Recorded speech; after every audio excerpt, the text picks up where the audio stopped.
Nag-training nga pala kami dito ng basketball sa palaruan. Dito nga pala kasama ko ay sila Tampo. Tignan natin kung sino magiging malakas sa amin dalawa. Ngayong araw nga pala, sinundo kami galing sa paaralan. Dumiretso nga pala kami sa Walter Mart para nga pala mag-training. Kasi nga pala meron doon basketball ko. Kaya nga pala madami rin bola. Bago nga pala ang lahat ay kumain muna kami sa Jollibee. Para nga pala meron kami lakas. Dahil nga pala nagpapagalingan kami ni Tampo. Pagkatapos nga pala namin kumain ay dumiretso kagad kami sa palaruan. Binigyan nga pala kami ni Papa Tampi ng tig-100.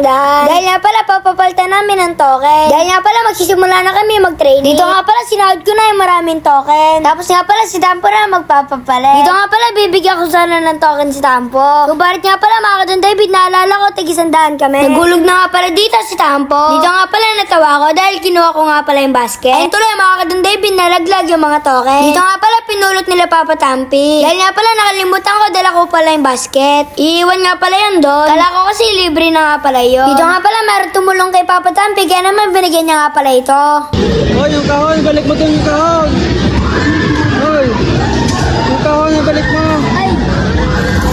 Dito nga pala nagsimula na kami magsanay. Kaya naman tumira nga pala ako ng tumira. Para nga pala mag-shooter nga pala ako. Pati nga pala si Tampo ay nagsasanay na rin. Tinutulungan niya pala siya ni Mama Tampi. Dito nga pala meron nakakilala sa amin. Kaya naman shoutout nga pala sa kanila. Dito nga pala sinubukan nila maglaro. Si Mama Tampi nga pala naglaro. Dito nga pala mga Kadon David, ang nilaro ni Mama Tampi ay yung umiikot. Subalit nga pala nabokya na naman siya. Dito nga pala umati na lang ulit siya. So mga Kadon David, balik na nga pala tayo sa pag-shoot. Dahil nga pala gusto ko mag-shooter. Kaya naman nagsasanay nga pala talaga ako na maigi.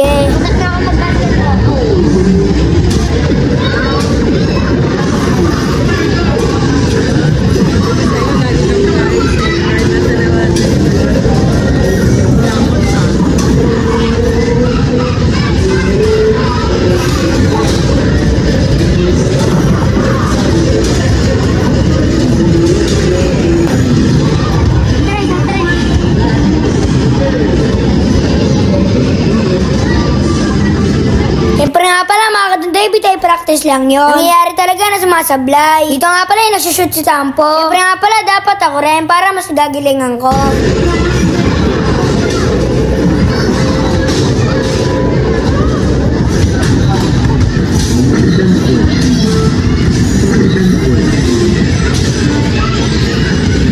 Dito nga pala, nag-training nga pala ako sa maliit na bola. Dahil nga pala mga Kadon David, ang pinakamaganda dito ay yung ring. Dahil nga pala yung ring ay umiiwas. Kaya naman, nag-challenge nga pala ako dito. Dito nga pala, sinilip ni Papa Tampi kung meron pang token si Tampo. Subalit marami pa nga pala ito. Dito nga pala, nag-shoot nga pala ako ng malayo. Para nga pala, matraining nga pala ako. Dito nga pala, meron ulit nakakilala sa amin. Kaya naman, shoutout nga pala sa kanila.